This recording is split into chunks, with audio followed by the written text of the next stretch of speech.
You feel the docking clamps engage with a heavy thud. The entire ship shudders beneath your boots. You exhale a breath you did not know you held. The airlock cycles with a sharp hiss. Steam curls around your legs like a hungry pet. You step onto the deck of the midnight hub. The air smells of ozone and stale coffee. It is a familiar scent for the weary.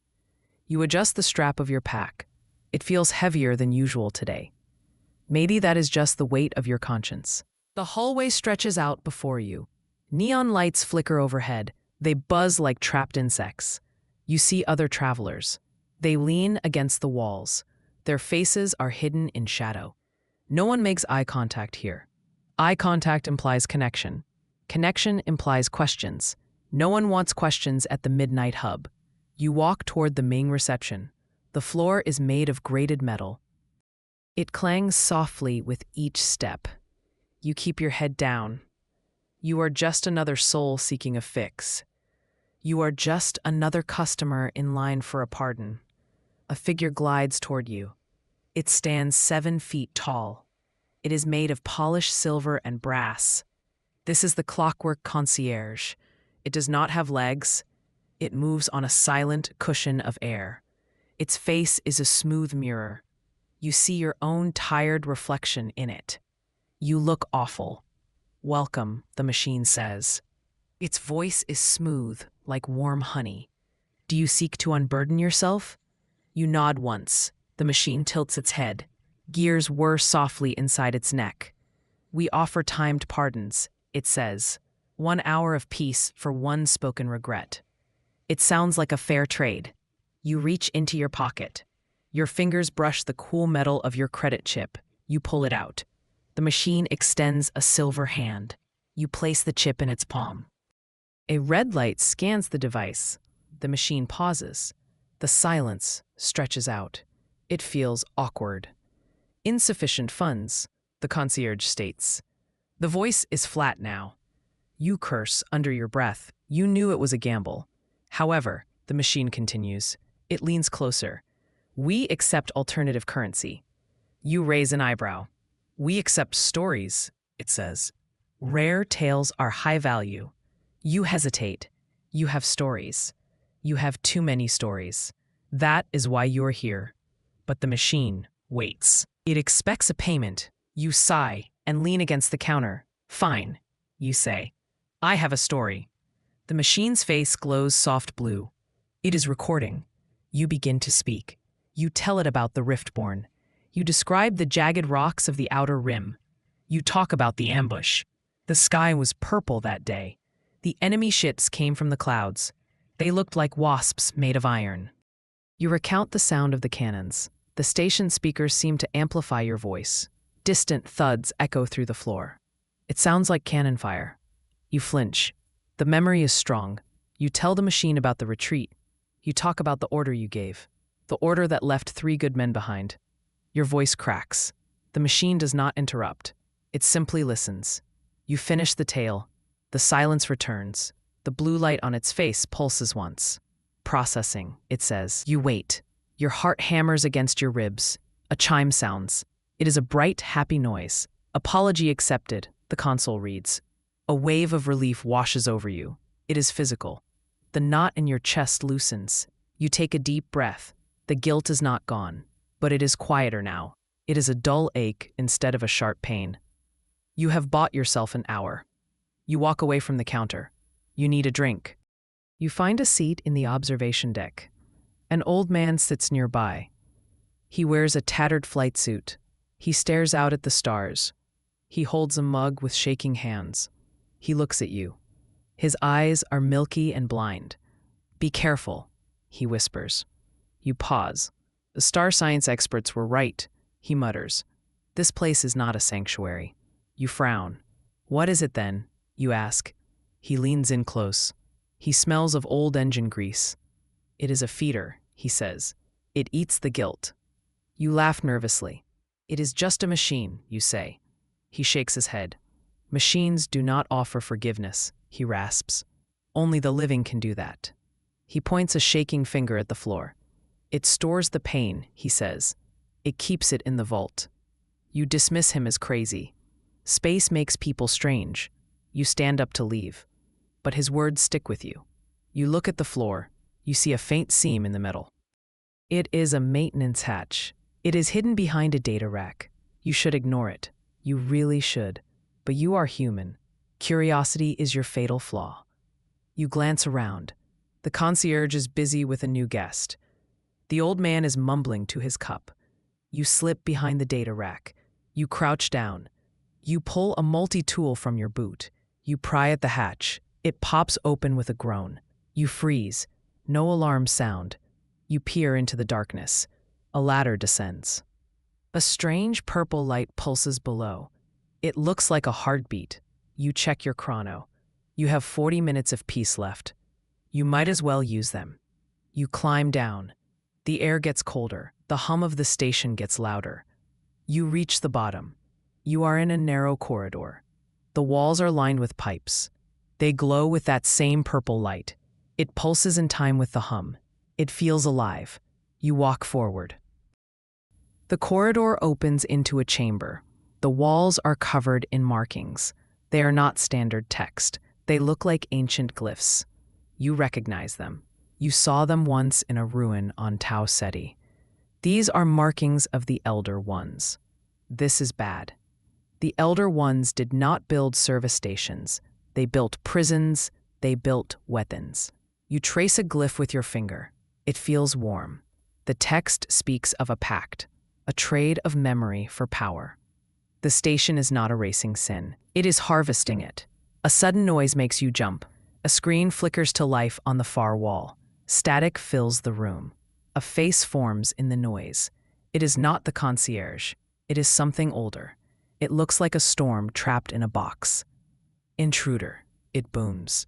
The voice cracks like thunder. I am just looking, you say. You raise your hands. The face snarls. Payment is required for passage, it says. A story for a life. It demands another tale. This is not a barter. This is a robbery. The air in the room grows heavy. The pressure builds. You think fast. You need a story. A good one. I will tell you about Miller, you say. The face pauses. The static clears slightly. Proceed, it growls. You take a breath. You talk about Miller. He was the best pilot you knew. He could fly a brick through a needle. You talk about the crash. You talk about the fire. You were the one who pulled the lever. You ejected the core to save the ship, but Miller was still in the engine room. You killed him. You carry that every day. You offer this pain to the machine. The face stares at you. The static swirls. Accepted, it says. The screen goes dark. A heavy door slides open behind it. You step through. You are in the core. The sight takes your breath away. A massive crystal lattice hangs in the center. It spins slowly. The crystal is huge. It is filled with swirling smoke. The smoke is purple and black. It screams silently. You realize what you are seeing. These are the regrets. Every sorry soul upstairs ends up here. It is a battery powered by human misery. You walk closer. A console stands near the crystal. You wipe dust from the screen. A ledger appears. It lists names, thousands of them. You see your own name. You see the entry for the Riftborn. You see the entry for Miller. It lists the energy yield for each. Your pain is just fuel. Your grief is just a number. Anger flares in your chest. This is wrong. You cannot leave this here. This thing is a parasite. It feeds on the worst days of our lives. You look for a shutoff switch. There is none. Of course there is no switch. You do not put an off switch on a heart. You have to stop it another way. The station shudders. A red light begins to flash. A siren wails. The voice returns. Breach detected, it announces. Core instability imminent. You have triggered a failsafe. The vault knows you are here.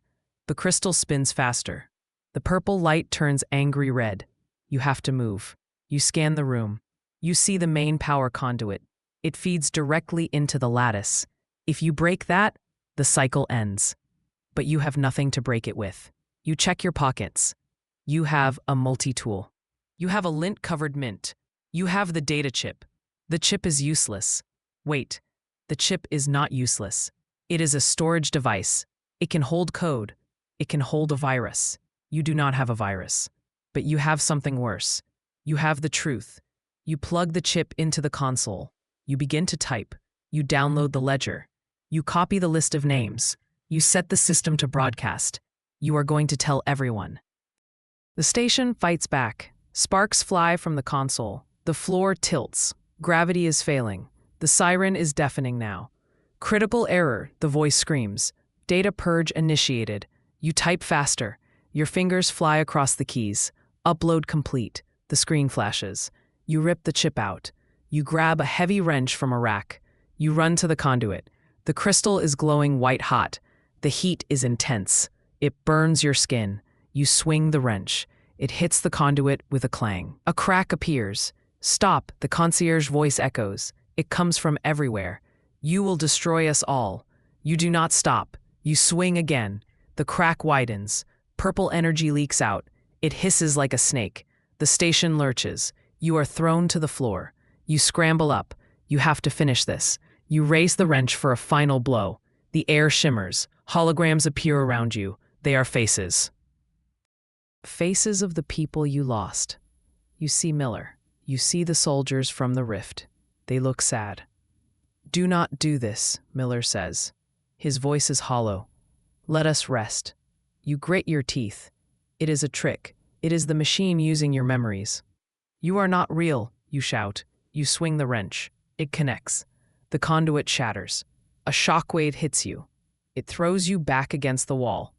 The crystal stops spinning. It cracks down the middle. A beam of pure light shoots up. It pierces the ceiling. The station groans. Metal twists and screams. The gravity fails completely. You float. You kick off the wall. You grab the door frame. You pull yourself into the corridor. You have to get out. The atrium is your only chance. You pull yourself along the pipes. Debris floats past you. A data rack spins by. You reach the ladder. You climb. The rungs are hot. You burst through the hatch. The main hall is chaos. People are screaming. The gravity is gone here too. Travelers float in the air. The silver concierge is pinned under a fallen beam. It flails its arms. Assistance required. It bleats. Its voice is glitchy. You ignore it. You push off a wall. You aim for the airlock. The docking clamps are releasing. Your ship is drifting away. You have seconds. You grab a floating cable. You swing toward the airlock. You hit the button. The door cycles. You dive inside. You seal the inner door. You scramble to the cockpit. You strap in. You fire the thrusters. The ship lurches away. You look back. The midnight hub is tearing apart. The central spire splits open. The crystal explodes. A shockwave of light expands. It passes through your ship. It passes through you.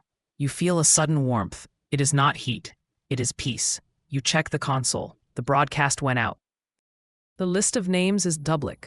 The truth is out. The station is gone. You lean back in your chair. The silence of space returns. It is a real silence this time. You close your eyes. You still have your regrets. They are still there. But they are yours. You own them. No machine can take them. No machine can sell them. You set a course for home. You have a lot of apologies to make. Real ones. The stars look brighter now. Or maybe your viewport is just clean. You chuckle. It is a dry sound. You engage the warp drive. The stars stretch into lines. You leave the debris behind. You leave the ghosts behind. You are alive. And that is a start. The engine hums a steady rhythm. It sounds like a promise of a new day. You take a deep breath. The air in the ship is stale. It smells of sweat and oil. It is the best thing you have ever smelled. You are free. Internal rating calculation 1. Strict PG-13. Checked. No gore swearing. 2. Symbol safety. No odd symbols. 3. Punctuation rhythm. M dashes used. No ellipses except for trailing. None used. 4. Phonetic safety. Scientists, experts. Used star science as per prompt. Simple words. 5. Sentence flow, kept short. Very choppy style. 6. Number handling. 7. Not 7. 7. Proper noun prep. Elder ones used. 8. Sibilant phrases. Avoided complex clusters. 9. Narrative voice. Second person used throughout. 10. Structure. 15 sections covered. No headers, no stage directions. Critique. The story moves very fast. The under 18 words constraint forces a staccato rhythm. The dog ran. It was fast. This limits the lyrical quality, but maximizes the punchy YouTube narration style. The transition from the vault to the escape is tight but logical. The HFY element is the rejection of the easy way out and the reclaiming of human pain as property. Rating 9 out of 10. The constraints were extremely strict, especially the sentence length, but the narrative arc held together. The tone matches the requested dynamic drama. Next step for user. Would you like me to generate a prompt for an AI image generator to create the thumbnail for this specific story?